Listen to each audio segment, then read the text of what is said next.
Hello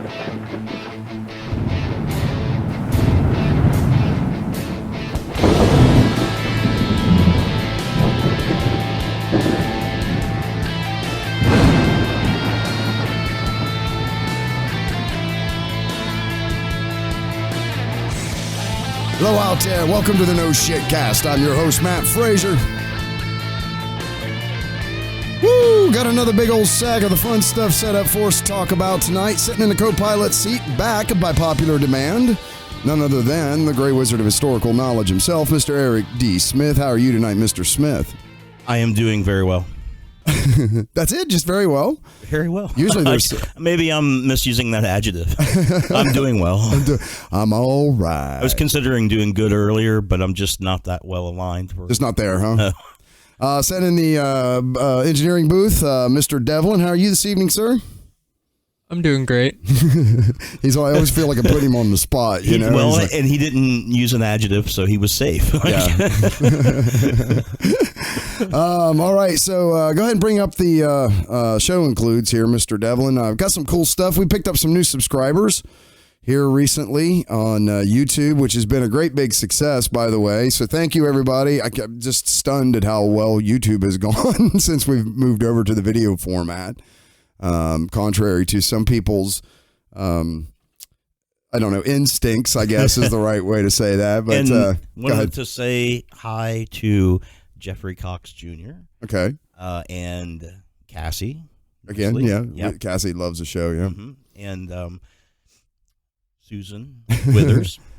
Hi. And I hope that we are helping you through the tedium of your workday in some fashion. for nothing else, man. Yeah. Get you through some tedium. Either that or work, right? New subscribers on YouTube, Bayleaf I Am. I thought that was an interesting username, and the one I loved is Harmon Trying. So it is possible. It is possible to harm yourself really badly trying. Shout out to them for thanks for the subscriptions. So we wanted to definitely mention at the end of the last show that we did that Crystal Tears' new single was our exit music. If you guys want to check that out, you can also go find them like on SoundCloud and some of those places. But all of that stuff's in the description of the last podcast. However, really interesting news is since its release, and I don't think because of the No Shit Cast, I'm not saying that, but I see the band has been sharing that they're like number one on Reverb Nation in the country where they're at right now for death metal. So It's already being received super well. So congratulations, guys. Congratulations, Anthony, and to the rest of the band. Glad it's going fantastic, and looking forward to what you guys got coming out next, man. Because it's going to be that song's amazing. It's going to be amazing, and hopefully we get to get Anthony back in to do the vocals here in the studio. Yeah. That would be really cool. It'd be great if we could do a weekday show. Oh yeah, or something. So I don't want to miss it. You don't want to miss it. Again, I have like off weekends too, but yeah, I know it's tough. I know you're not on the show because we were doing interviews and stuff, and we got some people call him going, "Hey, where's Eric?" Yep. Like he's just doing family stuff. Yeah, man. Hanging out with my son. Also, too, if you're interested, I have remastered some of the older episodes, like 7, 8. Yeah, some of the good ones, the big ones that were big popular downloads and have been for us. They're everywhere except YouTube, but not that I'm saying don't watch anything on YouTube. Just if you want better audio quality. The originals are still on YouTube. Yeah, but it's the audio quality wasn't as good. Right. So and then they're like really packed full of crazy information too that you might want to be like, wait, what did he say? Well, we reference those a lot too, especially the Orc OR stuff. Anytime we get into quantum physics and that kind of thing, we reference a lot of those older podcasts as well as the authors ones that we had that you remastered some of too. So I'll be doing more too. That's great, man. It's nice. I was telling Anthony, I said it's kind of handy having a sound engineer as your partner in crime. You know, it makes life easy. It was really fun to do them. Okay, Devlin, pull that back up, Bubba. So what was the next thing I want to make sure? Okay, so the question of the night is this for you guys. Devlin, you're in on this too. If you could be, okay, so if you believe that you could be something in a previous life or somebody in a previous life, right? It's kind of keeping with the October kind of spooky whatever thing here. But if you could be anybody in a previous life, if you could pick it, who would it be? And I guess why? Like, it can be anybody from history, and you can be him. It can be somebody recently too. It doesn't have to be anybody, way back in ancient history. But I figured this would be a good one for you, Devlin. If you got an answer, if you can think of something off the top of your head, because him being a history guy, he's probably gonna have to think about this one a little bit. Because there's a lot of things coming to mind, right? Yeah. What you got? First person that came to the top of my head was our boy. Oh, Elon Musk? I would probably be Elon Musk. You just would want to be another person, period. Not even Yes. just be Elon Musk. I can't argue with that. Not a bad choice, no. No, it's not a bad choice at all. I guess I would go with Gilgamesh. Who famously wrote the epic of Gilgamesh, was the right? main character of the epic of Gilgamesh. Yeah. Well, okay, so is that character real or? Presumably he is a historical figure. Okay. But we don't have a lot of direct proof for that, But I suppose if it wasn't Gilgamesh, it would be maybe Alexander. As in Alexander the Great, Alexander? Yep, son of Philip II, Alexander the Great. Yeah, because he lived in the classical age. So by that point in time, they had their own mythologies and their own history that stretched back into their ancient times, right? So at that point in time, you had a lot going on in the present, a lot of new things that were happening, plus you had this sense of history and stuff, whereas Gilgamesh is much earlier in the time period and is literally on the edge of when the first cities and languages and writing was being developed. Right. Yeah, I guess it would be a magical time, huh, with Gilgamesh back then, because that would be massive change. Yeah. Like all at once. Yeah, you would be going from essentially, hunter-gatherers to living in one place and having specialization and the division of society, the different tiers of society, and creating a pantheon of deities that looked and dressed like you and had their own levels in their society. First language and all that. First standing armies. Yeah. There's a stela tablet. It's a clay tablet that's got cuneiform on it, and a drawing. It's called the vulture stela, and it represents the first image that we have in history of an army marching in formation, a phalanx formation, and it dates to 3000 BC. So it's like over 5,000 years old. And it comes from the area and time of Mesopotamia, and the first cities that were ever made that lied in that region. So at least by that point in time, by 5,000 years ago, we had standing armies, of course, which implies that there's a society and somebody paying them and a place to train and someone to train them, and that this has been happening for a while, right? So who knows how far that could stretch back into time. We don't directly know, but that's our oldest evidence. That's pretty wild, man. I figured you would have a tremendous answer on that. Oh, man, I could go on about this kind of stuff. Well, that was the point, right? Yeah, but I mean, like, to ad infinitum, pretty much. I can't say that I disagree with Devlin in any way, though, man. I think of our Lord and Savior Elon Musk is one of my favorite people. Yeah, man. I mean, just the fact alone that he's got money is enough to be like, yeah, I'd like to be him. Yeah. Well, putting that aside, but I bet his troubles and the way that like the bullshit and stuff he has to deal with is worth the money he makes. The trouble he adopts. Yeah. I mean, when you get that much money, if you've got troubles, you're probably adopting them. You think? I do. Yeah. I'm sure there are millionaires and beyond that just go off and do their own thing, and Absolutely. we don't hear about them at all. Yeah. Yeah, they just kind of keep to themselves. Yeah, pretty much. All right, you want to get some oracles? Yeah, man. All right, let's do it. Okay, so this one comes from Futurism. This malware makes ATMs spit out all of their money. That sounds interesting. Does it now? Yes, you could be a techno villain. It seems like something from a movie, doesn't it? Yeah. Like you would see that, like some hacker movie, and they, the kid's running away, so they're trying to create a distraction, so they make the ATM machine spit out money or something. I feel like it's a mid-'80s movie, though. Exactly. Like it seems like this should have been happening in 1986 or something.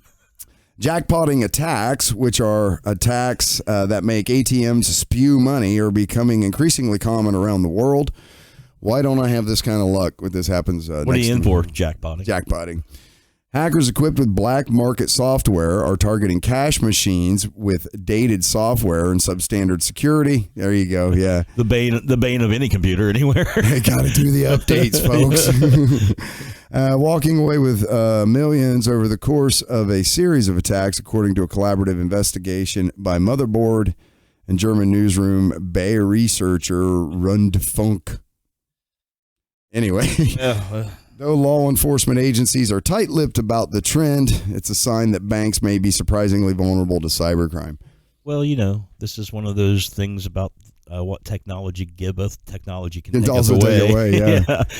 Like the bank at one point said, this is awesome technology. We can do business in the middle of the night for very little overhead, and we're good. And then now somebody can break into it because, it's outdated and... It's every time you come up with a better mousetrap, they just come up with a better mouse. Yeah, right. It's like an arms race. It says globally, our 2019 survey indicates that jackpotting attacks are increasing. Of the ATM Industry Association. Nobody go out and do this. We're not trying to increase it any further. Scroll down, though. Yeah, there's an ATM Industry Association.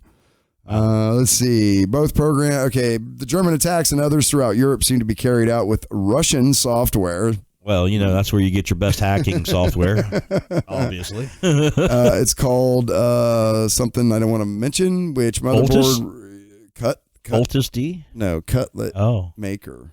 Sorry. Yeah, but we weren't going to say it, but now you did. Oh. No, wait, I didn't say it. I said Voltus D. Yeah, and then I had to correct you, so I said it. So that makes me the dick. I think it's probably bad. What's Voltus D? I don't know. Motherboard reports can be bought for $1,000 in the U.S. A program called Plotus D. Yeah, Plautus. Like P Lotus D is more popular. So apparently there's a selection of stuff that makes ATM machines spew money out. Both of them can be installed through a USB. Quote, the bad guys are selling these developments to just anybody. Well, who are they going to sell them to? Law enforcement? I don't know.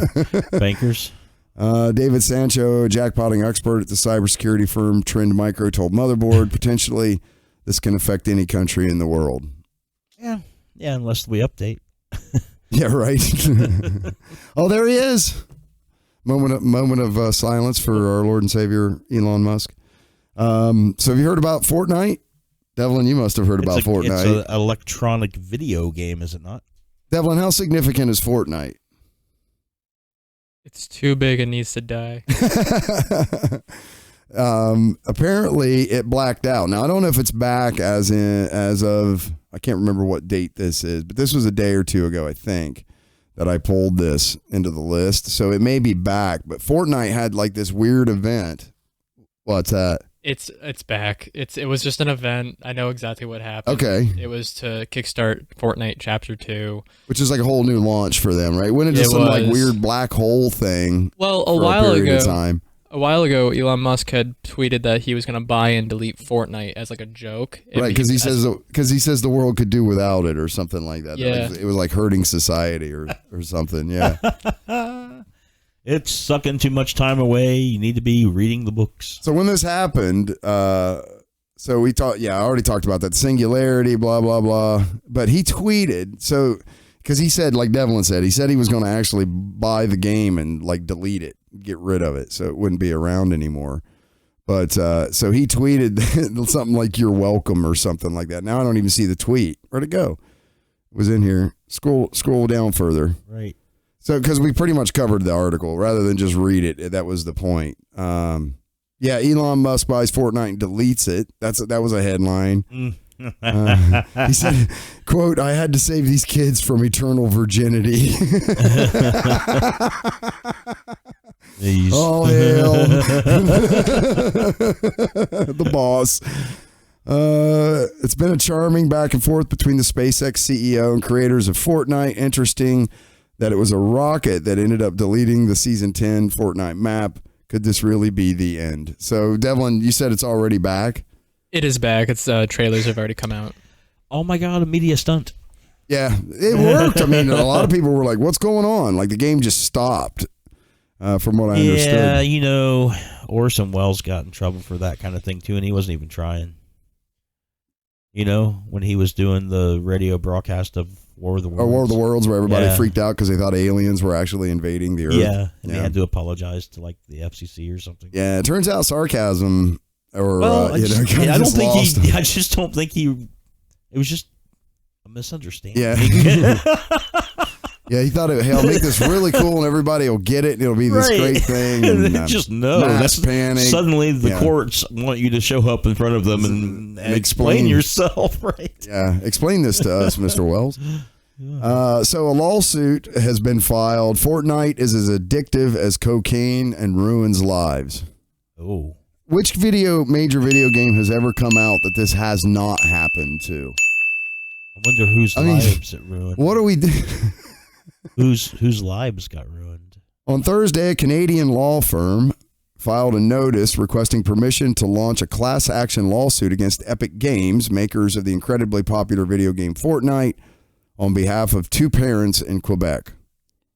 So I would say little Johnny's been up to no good, Mr. Smith, and the parents are pissed because they can't keep little Johnny from playing video games. The reason parents want to sue, they believe Fortnite is as addictive as cocaine and that Epic intentionally made it that way to hook kids. I remember when World of Warcraft. You guys remember when World of Warcraft came out and it was a lot of the same type of bullshit? Like I don't. You didn't you guys play probably it. Didn't know. Yeah. It was a lot of fun, but it did eventually peter out. You know, it sort of gets wore out because the next new thing comes along, like Overwatch, for instance.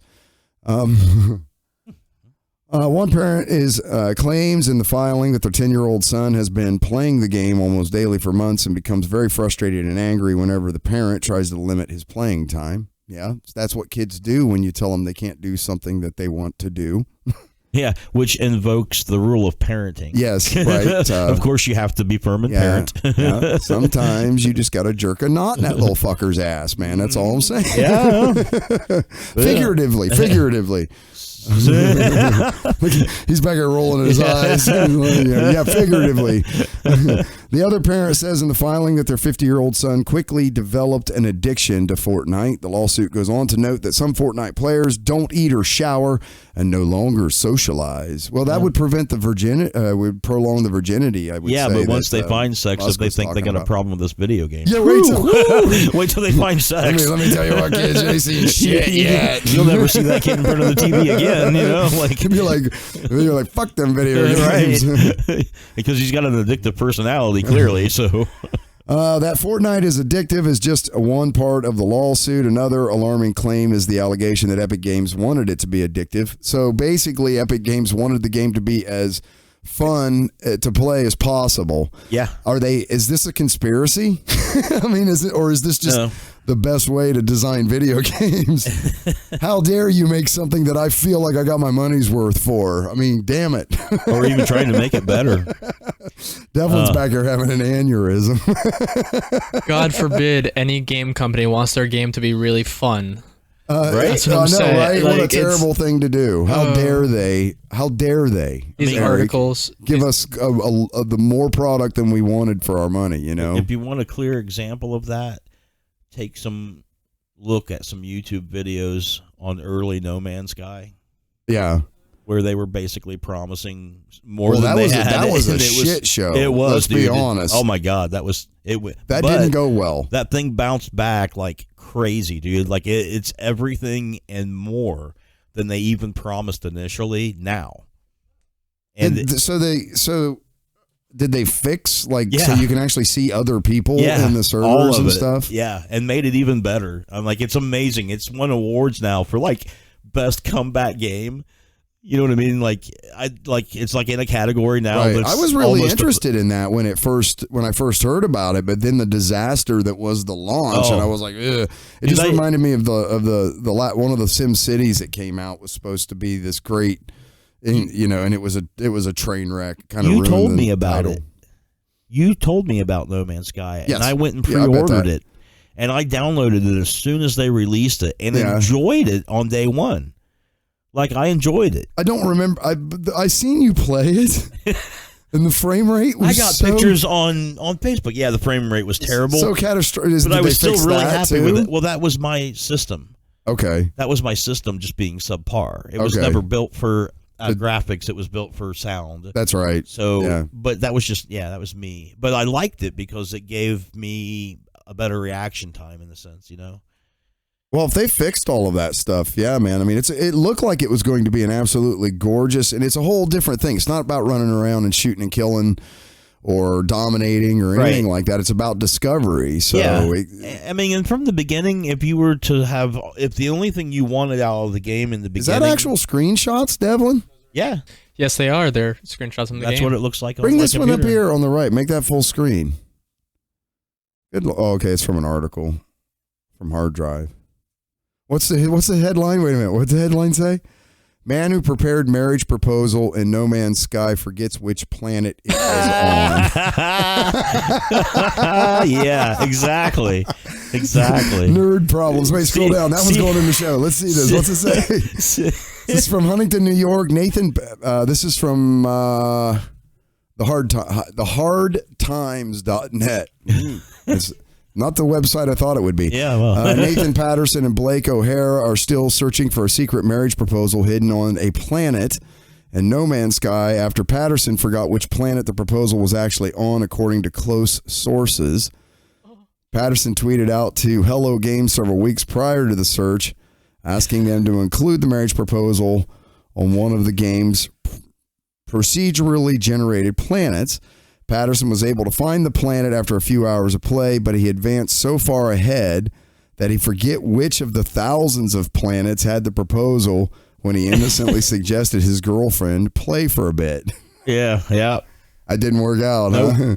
That was frustrating. He's like, no, now go to this one. Oh, shit. Well, now go. She's like, what is going on? Why do you want me to play this game? I don't understand. What are we doing here? I don't like this stuff. I don't like this stuff. No, check it out. You'll like it. I don't like your computer games, and I don't like your sense of humor either. God. Why do you ruin everything?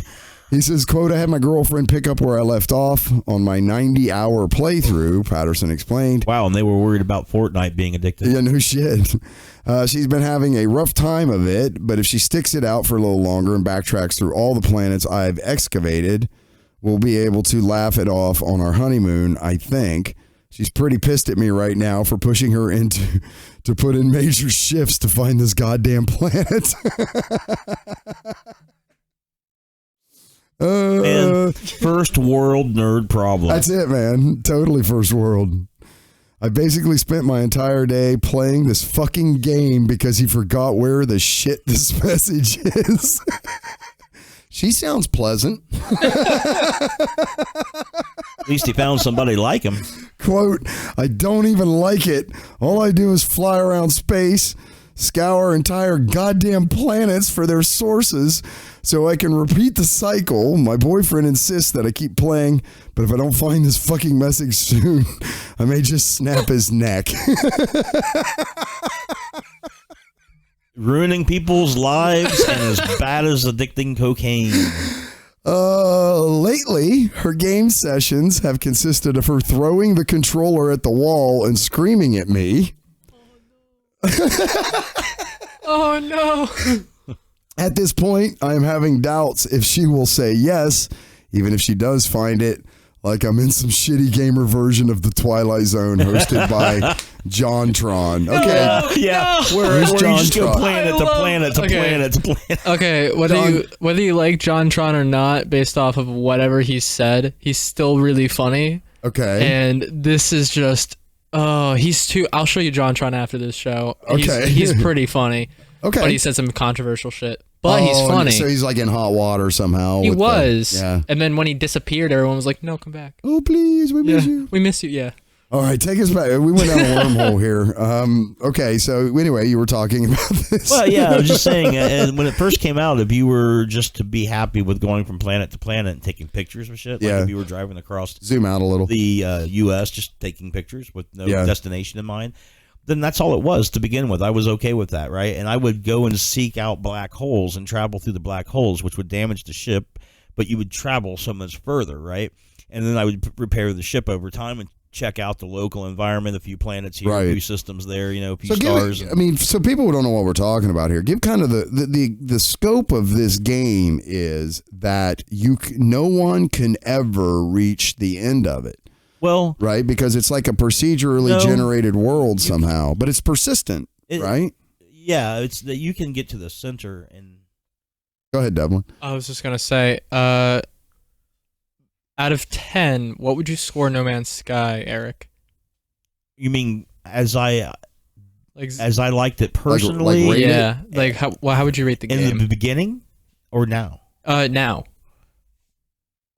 I'd rate it at least a 8. Really? Do you want to know what people on Steam have rated it? Yeah. 6 out of 10. So that means it's kind of just above me. So 20% of what I'm saying is bullshit. Keep that in mind. No, I don't know, Devlin, though, but that's on Steam. Right. And so No Man's Sky as a game is unlike anything else, period. So you're saying it might be attributed to people who are used to playing first-person shooters or massively multiplayer games. Go ahead. I do have to point out that 88% of people like this video game from Google users. Oh, okay. So that's because they're willing to. So first they've played it, right? They were interested in it, right? So I would say of the people, then that's probably a much better indication of the people that were interested in it that bought it. 88% actually like it. Yeah, and you're one of those. Yeah, for sure. Yeah. I just took pictures and posted them on Facebook. There was this thing called Devlin. You ever hear of this? This might be actually be before your time. It's called Second Life or something like that. It's this world. Okay, you've heard of it. It's like the like world. A Sims kind of. It's kind of people go in and talk to each other, and they can make their own avatars, and they can create like retail space and all kinds of shit in this. The ultra cool band Duran Duran. Yeah, they did a concert there in Second Life. No kidding. Yeah, of course they would. Yeah. Of course they would. The same guys that had 300 drones flying over and interactive T-shirts when they did a concert for NASA. Yeah. Same ones that were doing concerts for Princess Diana. Yeah, of course, you're right. So this is one of them. This is like No Man's Sky for Sims in the sense that I think the world just continues to just grow. Yeah. It can just get as big as it. And, it's just like this weird. I've played it. I don't know if play it is the right word. I created an avatar, went in and messed around because I was like, what is this? Way back, probably like 10 years ago. I think I might have, but I can't remember. I think I did it just because I heard about Duran Duran. It was just like people standing around, their avatar standing around, and they were all just talking to each other. Yeah, but I was like, oh my God, I could meet Duran Duran. So... there was not much to it beyond that I could find, and people, it's all buying stuff sort of for your avatar and buying items and this kind of shit with credits that are in the game. Or there is that aspect to it, right? Like all things being equal, it's all equal, right? Like if you did want to meet a famous person, it's not like there's a system in place that they can utilize to keep that from happening, right? Because it's on equal footing, so they have to also deal with not having that barrier in a famous person, right? Which presumably is why they go in there. It's like techno slumming. Yeah, totally. Yeah. There's a new term of art, techno slumming. All right, where were we at with that, Devlin? You're going to bring it up. Okay, next article. Yeah, this is also from Futurism. New Scientist is reporting that NASA engineer David Burns is making some bold claims about a conceptual new spaceship thruster he calls the helical engine, a concept the magazine admits may violate the laws of physics. Okay, so then what was the title of the article? Helical. NASA engineer says thruster could reach 99% speed of light. That's pretty fast. It's almost as fast as the bullshit level meter went up. I know, right? So the big words have given. Let's see how fast the little words take us away. Quote, the engine itself would be able to get to 99% the speed of light if you had enough time and power. Well, there's the conundrum, isn't it? What's an engine do, Matt? Doesn't it use power to reduce time or something? Like that's what a definition of an engine is? Something that does that? If I can't get past, the engine described in recent paper Burns posted from NASA server takes advantage of a weird glitch in Einstein's physics. I bet it don't. By accelerating a loop of ions to nearly light speed and then manipulating their velocity and hence Because of the laws of relativity, their mass, the engine achieves the ultimate space travel free lunge, forward thrust without shooting anything out behind.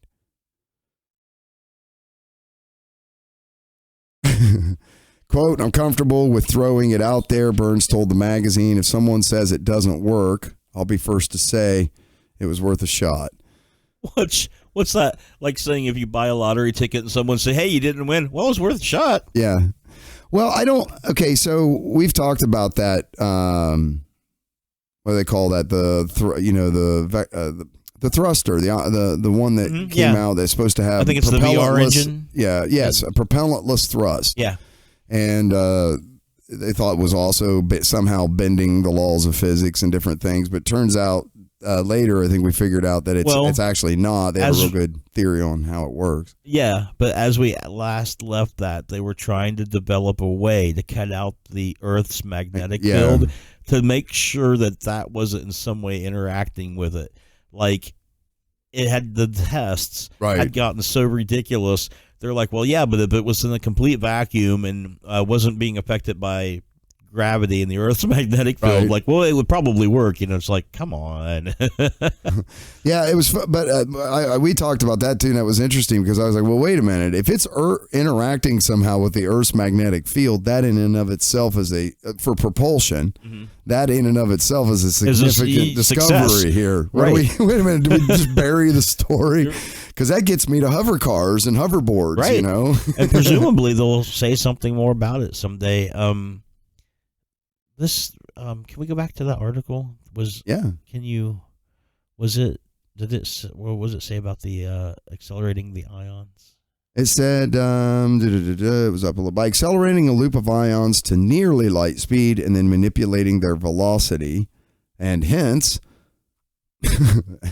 and then because of the laws of relativity, their mass, the engine achieves the ultimate space travel free lunge, forward thrust without shooting anything out behind. Okay, hold on. Go back up just a second. Okay, hold on right there. What's it? Something got you? You got to. Yeah, I'm just trying to see what they're saying here, right? Space travel, free lunch.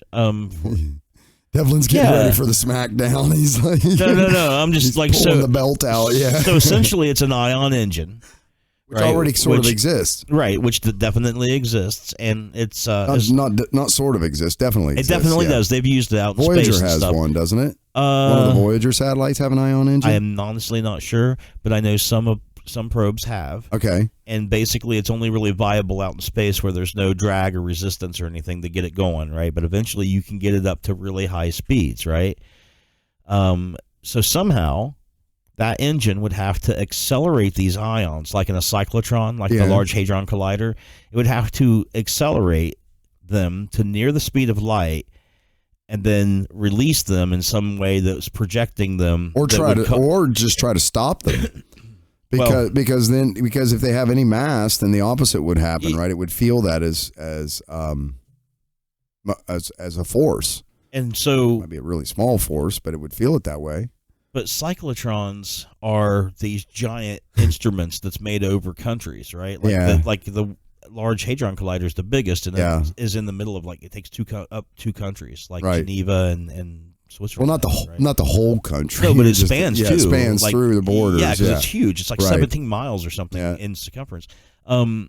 So you have to have all of these electronic magnets and stuff to accelerate these things. Yeah. So I guess that's what he means by power, right? Like if you could make a minor, small cyclotron. Yeah. That's I'm just trying to figure it out. There's very few problems we couldn't fix if we just had enough power. Yeah. Anyway, go ahead, Devlin. There's the ion propulsion unit. I brought up an article from NASA talking about ion propulsion. Okay. Is this what you're talking about? Yeah, exactly. Yeah. How does an ion thruster work? An ion thruster ionizes propellant by adding or removing electrons to produce ions. Most thrusters ionize propellant by electron bombardment, and high-energy electron negative charge collides with the propellant atom natural charge, releasing electrons from the propellant atom and resulting in a positively charged ion. The gas produced consists of positive ions and negative electrons in proportions that result in no overall electrical charge. This is called a plasma. Plasma has some of the properties of a gas, but is affected by electric and magnetic fields. Common examples are lightning. Yeah, just saying. Do you find anything about the thrust of it? Because that's the crux of the ion propulsion engine. Yeah, is that it's really only viable out in space. It takes a long time to get up to a high speed, so it's not very viable for moving cargo, anything with mass and stuff like that. Mm-hmm. So. Oh, he's going to see if he's going to fact check me. Brings into right? All about Voyager. See, I thought Voyager fires up thrusters after 37 years. Jeez, I don't know if I can fire up anything after 37 years. Can't leave in my imagination. With these thrusters that are still functional after 37 years without use, we will be able to extend the life of the Voyager 1 spacecraft by 2 to 3 years. Project manager of Voyager at NASA's Jet Propulsion Laboratory, Pasadena. I think the ion thing is one of those viable engine fuel sources too. Yeah, like this, like you could do something like that, like fire up the engine after a length of time, because there's always the ability to get these ions. Yeah, they use they just need electricity to create it, is what it is. Yeah. So based on our buddy and his super duper light engine, right? The next article says, this is from livescience.com. Humans will never live on another planet. Nobel laureate says. And here's why. Pretty pictures. I would like to live there. It does. It looks like a Donald Fagen, the Night Fly sort of a feel. Vibe or whatever, yeah. Here's the reality. We're messing up the Earth and any far-out ideas of colonizing another orb when we're done with our own or wishful thinking. That's according to Michael Mayer, an astrophysicist who was a co-recipient of the Nobel Prize in Physics this year for discovering the first planet orbiting a sun-like star outside of our solar system. He says, quote, "If we are talking about exoplanets, things should be clear. We will not migrate there," he told Agence France Presse. He said he felt the need to kill, quote, kill all the statements that say, okay, we will go to a livable planet if one day life is not possible on Earth. So I think he's just getting like... Was he awarded that Nobel Prize in 1993?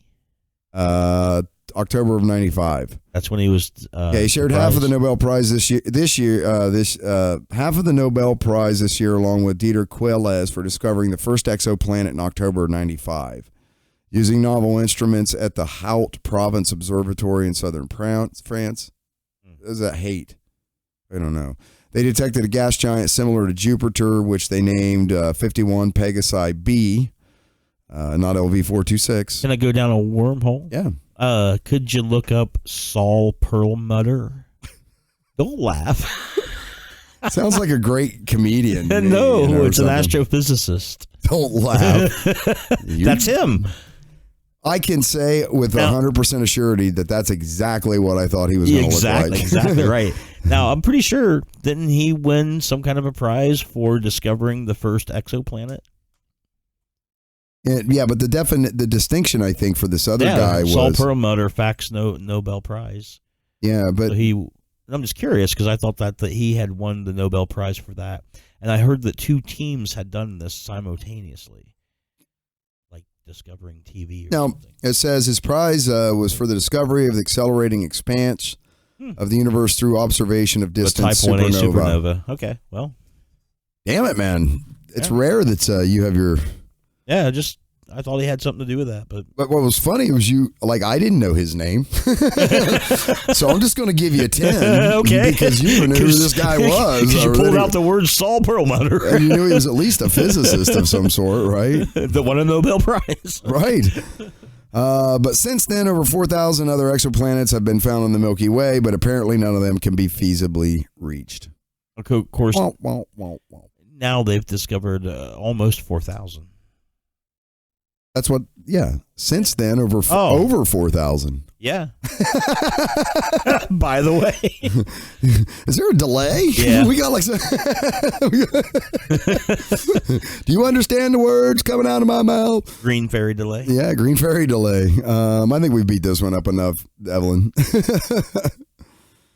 Anyway, basically, you gotta be down with the Perlmutter. What he's saying is this is the only home we got, so stop any kind of thinking that we're all just going to jump on rocket ships and get out of here once we finish turning this place into a toilet. I mean, it's not going to be easy, and if it was going to happen at all, it's very likely it would happen with a select small number of people.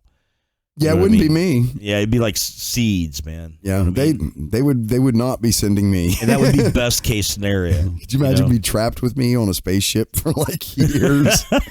They'd be like, nope, you're not going. I'd have to bring lots of games for us to play.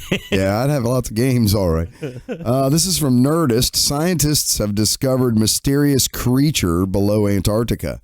Now, this is the way a horror movie started, wasn't it? Like, it was called The Thing or something, when it infected people's blood. Look, that's even kind of what it looked like in the movie. Oh, yeah. It infected people's blood and shit, and they turned them like crazy. But what is this? Says, I'm a member of what I believe is not an insignificant percentage of the population who is always worried about the thing. That's what I said, right? Exactly. I'm a member of what researchers made an amazing discovery deep in the Siberian tundra. Yep, that could be the thing. There's a mysterious object below the surface of the moon. That might definitely be the thing. But what absolutely freaks me out is when scientists find a never-before-seen creature deep below Antarctica. Where the fucking thing came from. And I don't care how much it might look like a harmless giant gummy bear. They should definitely not be holding it with their bare hands for sensible reasons. Ooh. Small little Thulu there. Yeah, that's bizarre. You know, it's just waiting to suck your essence out. During Expedition Antarctica's 50-day trek aboard New Zealand's research ship, the RV Tangara, researchers discovered a new creature in the mud 3,500 meters below the surface. Yeah. Now, see, I've said this all the time. We're always finding new species of creatures and new creatures. We have so much prolific life on this planet, right? That we stumble across it all the time. It scares me, man, because when something's that far away and that hard to get, sometimes I think you should just leave it there. Yeah, why we bring? I wouldn't have it with my hands. It can stay there. We don't know what. Take a picture of it. Where the hell am I? The strange find was shared in this documentary. The Secrets of Antarctica, which you can see. You can look it up. It's called The Secrets of Antarctica, full documentary. I've never seen anything like this before, said someone who apparently never witnessed a man's stomach turn into a giant mouth right before biting off a doctor's arms. This is true, yeah. Or it's a Halloween. It's a Halloween. Hey. There's some things that should just be killed with fire, and that's one of them. Mm-hmm. Yeah. But look, I get it. I'm in the minority. A crazy person who fears an ancient shape-shifting alien-like monster will be unleashed from the ice and destroy us all one day. Yes. It may not be a big giant monster, but it could be things like bacteria and stuff, right? Well, yeah. I will be immune to it because of my Neolithic deoxide ribonucleic acid. However, right. Go ahead, Devin. Have you guys heard of Nemo Point? Like the little fish in the movie, and spelled his daddy was looking for him. Yeah, spelled the same way. Nemo Point. That's all I've heard. Okay. Hey, man, it's not. Point Nemo, eerie facts about the most remote place on Earth. Yeah, check this out.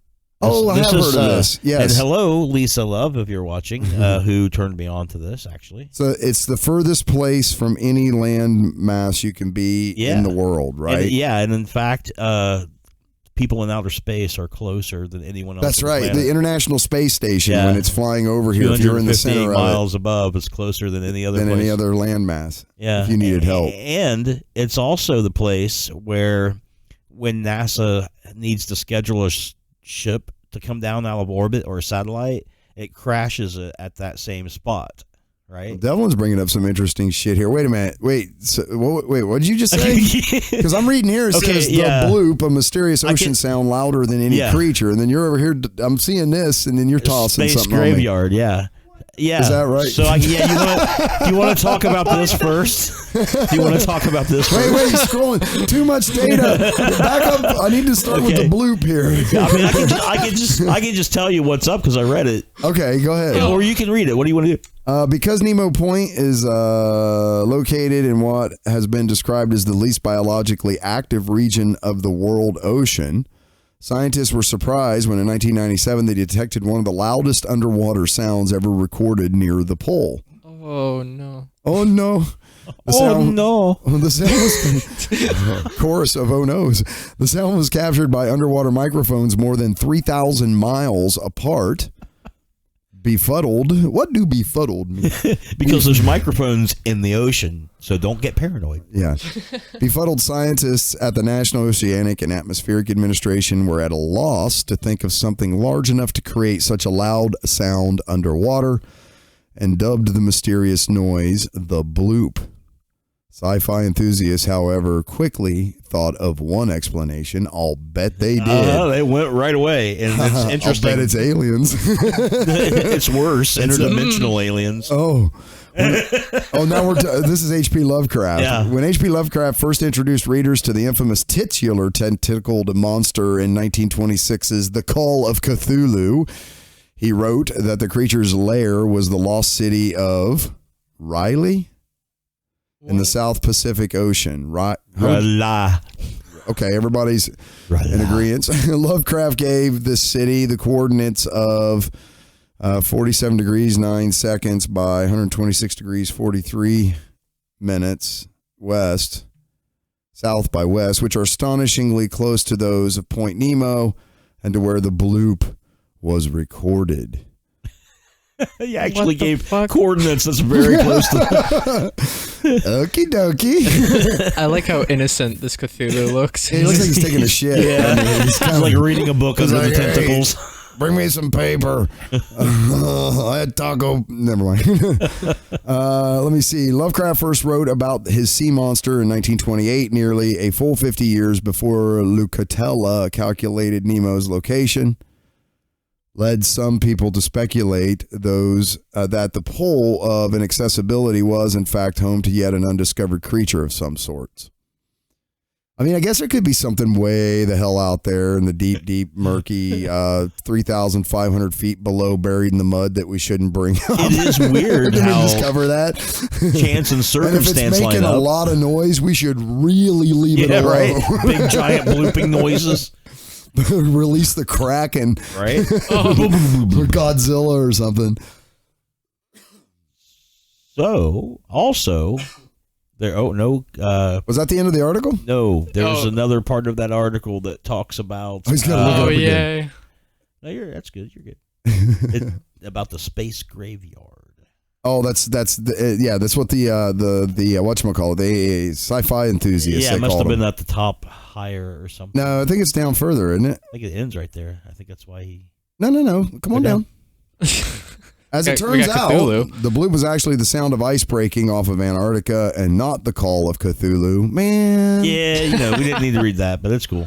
Point Nemo does, however, have at least one other eerie claim to its name. Due to its remoteness and distance from the shipping routes, the area around Nemo was chosen as a spaceship graveyard.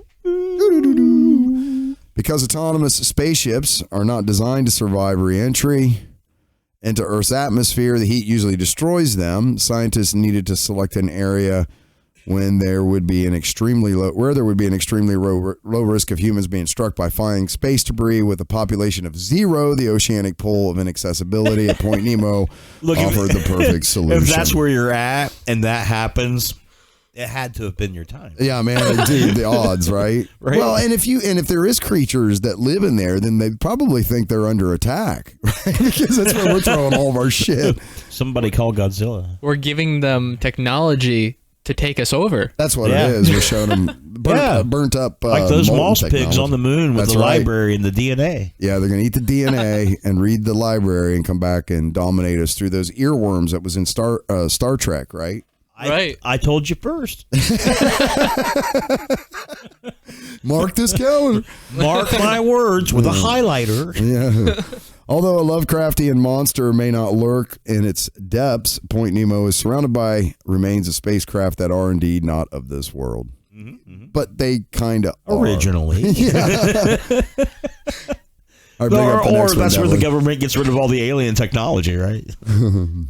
It's not. I saw this one, and I'll admit that I read some of it because what I didn't want to do was be reading something that I thought was going to be funny, and it turns into some horrible tragedy. I gotcha. This one that's vetting, not reading. That's vetting, yes. So this one comes from BBC.com. Dutch family in Africa waiting for end of time found in secret room. So this is a thing that has happened here. Okay, come on, scroll huddled down. in secret room. They show like the farm, like this weird, sort of weird, not weird. I guess it's just a farmhouse. Police discovered a hidden room at a remote farmhouse in the Netherlands. A family who spent 9 years on a farm. Sorry, I read ahead. Waiting for the end of time have been discovered by police in the Netherlands after one of them turned up at a local pub, reports say. Yes. Where did he turn up? Look, I'm going for a beer. I don't care if the world ends. It's not about enough of your shit. If it ends, I'm drinking. Don't tell anyone. A man of 58 and 6 young adults who had enough. No. I don't know who went to the pub. I don't think it was him. Okay. A man of 58 and 6 young adults aged 18 to 25 were living at a farm in the province of Drenthe. The family were found after the eldest of the children, so that would have made him 25, ordered a beer at a bar in the nearby village of Runerworld. Is that how would you guys say that? Is it absolutely the way you did. Runerworld? Okay. He then told staff he needed help. Broadcaster RTV Drenthe reported, quote, "We found 6 people living in a small space in the house, which could be locked but wasn't a basement," police said in a statement late on Tuesday. So let me get this straight. He went in and had a beer. And then after the beer, he was like, you know what? Screw this. We need help. I want to come for a beer once a week at least. Fuck this. Yeah. I want to come down here. And by the way, I need some help after a beer. Well, it's funny. That's what he had to go see if it was worth it. And he tasted it and went, yep. I know, right? One beer set that orthodox mind at ease. That's all it takes. And he was like, we don't need this. That's how it happens, man. That's that's how it gets you. Slippery slope. I agree. The older man has been arrested, according to the family. He is the father of the 6 children, say police. It was not clear whether they had been there voluntarily, police added. The eldest son was not there at the time, police told the BBC. Local reports described the man as a handyman called Joseph B., just the letter B, who was originally from Austria. Oh, wow. Does that mean anything? Means he talks like Arnold Schwarzenegger. Okay. Stay in the house. I've never seen it. I need beer. I need another help beer. I have to have the beer. I cannot take it anymore. I've never seen anything like it. Local Mayor Roger de Groot told reporters. He revealed that some of the family had not been registered locally and also indicated that the 58-year-old was not the father. So, cult leader? More he says than so. Handyman. Starting to feel that way, isn't it? Beer drinker. If your church has an electric guitar, you're in a cult. The public broadcaster said that the family had been living in the isolation waiting for the end of time. Bar owner Chris Westerbeek described how a man had come in, ordered 5 beers, and drunk them. Yes. Quote, "Then I had a chat with him, and he revealed he had run away and needed help. Then we called the police," he said. He added, quote, "He had long hair, a dirty beard, wore old clothes, and looked confused. He said he'd never been to school and hadn't been to the barber in 9 years." That definitely looks very Jonesy compoundish to me. Mm-hmm. Yeah. I was just about to say, can I point out that how secluded this area is compared to everything else around it? Yeah, it's definitely foliage. Yep. Neighbors believe the family lived on vegetables grown on the farm. Yummy. Quote, he said he had brothers and sisters who lived at the farm. He said he was the oldest and wanted to end the way they were living. 5 beers and a fried zucchini. I tell you what, I'm betting this isn't even the beginning of how freaky this story is going to get. Officers visited the remote farmhouse and carried out a search. They discovered a hidden staircase behind a cupboard. Scooby-Doo, man. Watch Scooby-Doo. That's all you got to do. Yeah, I agree. Right? In the living room that led down to a secret room where the family were housed. Runewald is a village with a population of less than 3,000. The farm is outside the village and is accessible by a bridge over a canal. They went to Hobbiton. Yeah, they did. They live in Hobbiton. Over the river and through the woods, man. That's grandmother's house. Crazy's house we go. Yeah, crazy dad. This drunk guy knows the way. Or so they say. Hey, 6 beers. Over the river we go. Go get Jethro. The farm, which is part hidden behind a row of trees, also has a large vegetable plot and a goat. Well, you got to have a goat, man. You get that goat milk, that goat cheese, and that goat spirit. So the neighbors said they'd only ever seen one man on the farm, no children, and that there had been animals on the ground, such as geese and a dog. Yeah. The local postman said he had never delivered a letter there. It's actually pretty strange now that I come to think about it, he said, or that he told some person on a website. So that's kind of wild, huh? That's some postman that didn't care at all, and then once this went down, he's like, "Oh yeah, that's kind of weird, man. It was weird. I never delivered it." But before that, he's like, "I don't care." I have no idea what language that is, Devin. Here's kind of God, we're gonna summon something. We're gonna piss someone off because we're probably actually saying something here. All right, so what's next, buddy? I thought you guys would get a kick out of that. I did. All right, we're gonna wrap it up with this. We keep putting this in here, and it keeps popping out because we run out of time. But tonight was thin, so hemp is the new oak. America's first hemp wood factory is being built. That's pretty cool. Yeah. Yeah. Hemp wood is 20% harder than oak and grows 100 times as fast. It's a sustainable alternative for hardwood furniture, flooring, and more. This comes from returntonow.net. Man, I'm not familiar with the source, but now that it's legal to grow hemp in the United States, a man who spent the last decade developing hemp hardwood is building a $6 million factory to manufacture the product in mass. His patented product, called Hempwood, very original, is made out of compressed hemp pulp fibers held together with a soy-based glue. Surprised he didn't go with weedwood. Well, then, weedwood. We could come up with all kinds of fun ones. While that may not sound like some newfangled version of a particle board, it's not. It looks and feels like oak, but is actually 20% harder than the famous hardwood tree. Holy crap. It's like neo oak. It's better. Like super oak. Dude, it's bronze wood. It also grows 100 times as fast. While it takes an oak tree at least 6 decades to mature, it takes hemp 6 months. Shit. Damn. Because the great thing about this kind of stuff is anything that's got a really fast growth cycle like that is going to pull a lot of carbon out of the air, I guess that's why they call it a weed. Yeah, because it grows like a weed, right? Yes. That's why the whole, let's ban it. Well, it grows natively on 80% of the surface of the planet. Good luck with that. Ill-thought plans. The good news for oak trees, as they are among the most endangered trees in the planet because of the high demand for solid oak furniture. The owner of the new startup company, Fibonacci. Hey, shout out to my man, Fibonacci. Greg Wilson was a pioneer in the bamboo flooring industry before hemp became legal. The company uses technology popularized by China's strand woven bamboo industry in addition to technology developed at Wilson's other company, Smart Oak, which creates engineered wood products using logs that would otherwise be converted to wood chips. So, yeah, I've heard there's so much about hemp that makes it a superior natural material to. Besides the fact, the thing that blew my mind was when I found out it's completely impervious to bugs. They just don't eat it. Termites. If you have if you made all the boards in your house out of like a hemp type, number one, it'd be far stronger, and number two, termites won't eat it. Like you never have to worry about your house getting termites or anything like that because they just avoid it completely.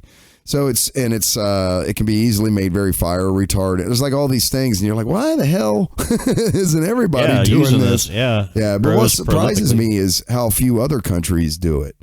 I would really think a lot, and don't get me wrong, they do, but I would just think it would be as a building material, it would just be used a lot more. Historically speaking, in World War I, the government encouraged farmers to grow hemp. Yeah. For parachutes, the lacing, the cords. and shoelaces and stuff too. The Navy still uses hemp ropes. Oh, really? Yeah, I imagine so. Because shit won't eat it, and it like holds up under the salt water and all that kind of stuff. So synthetic ropes just aren't as superior as the natural fiber hemp ropes. But for years they had to import them because we couldn't grow them, we couldn't make them in the U.S. Yeah, so they had to buy these ropes. So the Navy was like, I don't give a shit what your fucking law is. We're using hemp ropes for aircraft carriers and battleships. Exactly. And shit. Yeah, man. And they were like, okay, we'll make an exception. You guys really, really want it. All right, guys, that was my list of stuff. What else you guys got? Anything else? Oh boy, here we go. Roxanne Dawson, who is a physicist? Nope. Okay. Scientist? No, she is an engineer. Okay. She's half Klingon and half human engineer, known as B'Elanna Troy on the show Star Trek Voyager. Okay. She's also a director. Okay. She had her first directing debut, I believe, on Voyager. Okay. And we were talking earlier, right? I'm just telling Matt this actually because we were having this conversation earlier. We didn't finish it, but what's her name? Roxanne Dawson. Roxanne. You don't have to put on a red Dawson. But you gotta be the Dawsonest person that you can. Yep, that's her. Yeah, that'd be her. And we were talking about we were talking about a movie being different than even seeing something in real life, right? Like what you're watching in a movie, the way it's framed will tend to move you more than what you're seeing visually because you see things visually all day, right? Right. But it moves you in the movie because it's composed, right? It's composed to look certain ways and take advantage of certain things in a frame. And I was talking about how, you can enjoy a movie even in that way with a directorial style. Like with Roxanne Dawson, when she started directing, the first thing that I noticed is that she likes to creep around with the camera. Like the camera will start in some dark, low place and kind of creep through and get closer and closer to the actors, until they're watching the actors. But that's cinematography. It is, right. Okay. Well, but it's part of her directing style, too. She's asking for this shot to be laid out in a certain way, right? Okay. So she's got this way that she approaches a conversation of certain magnitude and depth in a story, right? And the viewer creeps in. You hear the beginning of that conversation, but by the time you're to the crux of the conversation, the camera's much closer and it's crept up real slow and kind of snaked its way. And this is something that you can see in a lot of things that she's done. It's like a kind of a signature thing of hers, and not everybody does that sort of thing, and they don't do it as well as she does. And it's very passive, right? When you're watching it, you feel like you're just drifting around on the set and you get sucked into a conversation. It's very interesting. So yeah, I mean, we were talking about just different ways that you can enjoy a movie because I did it like a film class and. Well, no, you were asking me because we were talking about the possibility of going into the theater tonight and watching Alien, the original Alien again. 40th anniversary. We went down like a wormhole of different directors and different directing styles and stuff we liked. Yeah. Michael Bay has a very remarkable directing style and cinematography style. There's Tim Burton. Certainly, yeah. Of course, What's His Nuts does too. Mr. Watts is nuts. Yes, our favorite guy. Here's to you. What's your nuts? Mr. What's your nuts? All right, okay, guys, let's wrap up there. Wait a minute. Wait, whoa. See, right here. What do we got? Go to twitch.tv/Routuro and you'll see my brother playing. Wait, what's it again? What's it again? I'll put it up as a comment, but twitch.tv/Routuro. It's ROTURO. Routuro. Right? ROUTURO. Yep. ROUTURO. Okay. Brought to you by Routuro. Yeah, it's entertaining. You can go listen to him get frustrated.